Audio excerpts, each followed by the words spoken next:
Quand les scientifiques essaient de construire un vaisseau spatial, juste au cas où la Terre prendrait fin, ont-ils considéré dans sa construction tout le nécessaire pour soutenir leur vie et tous les êtres vivants qui y embarqueront? Imaginez le chaos dans ce processus de sélection pour s'échapper de la terre sans respect de l'ordre de la création et des lois naturelles pour soutenir leur vie. Oui, tout cela pour protéger, pour soutenir la vie des êtres humains qui sont responsables d'avoir détruit la planète Terre.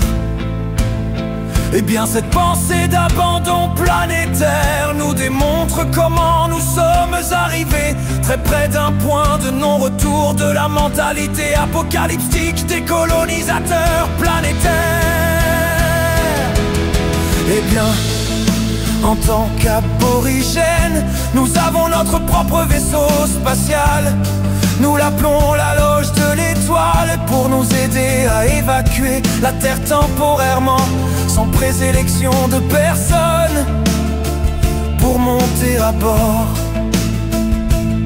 Cette connaissance nous a été donnée par nos ancêtres des étoiles, comme un plan d'évacuation d'urgence, et pour apprendre à établir un contact avec eux en cas de besoin. Nous avons reçu des instructions scientifiques pour construire une structure, une loge de l'étoile, qui nous aide aussi pour créer de l'antimatière avec de l'énergie atomique naturelle, qui peut être observée quand les participants de la loge commencent à éclairer dans l'obscurité.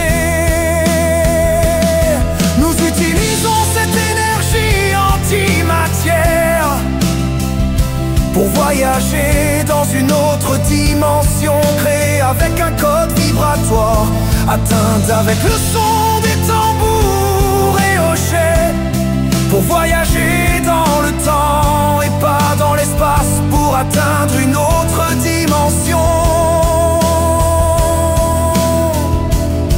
Nous avons affaire à énergie atomique naturelle pure, notre combinaison d'espace qui nous protège et lion qui émane du cèdre étendu sur le sol.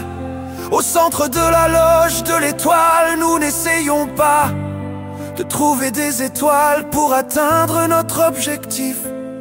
Nous allons d'où nous sommes venus à l'origine, les Pléiades.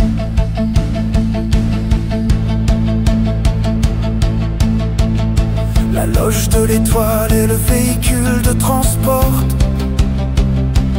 sous une forme naturelle et simple, accessible à tous, notre population, libre du contrôle des gouvernements ou des entrepreneurs super riches. Pourtant, à cause de la gravité, personne ne survivrait s'il tente de voyager dans l'espace avec un vaisseau spatial construit en métal. C'est pourquoi l'enseignement doit se continuer de génération en génération pour maintenir ce plan d'évacuation de la Terre. Ce n'est pas de la science-fiction, mais une réalité de la catastrophe que nous créons. Il n'y a pas de planète B où aller avec un vaisseau spatial fabriqué par l'homme. Tout ça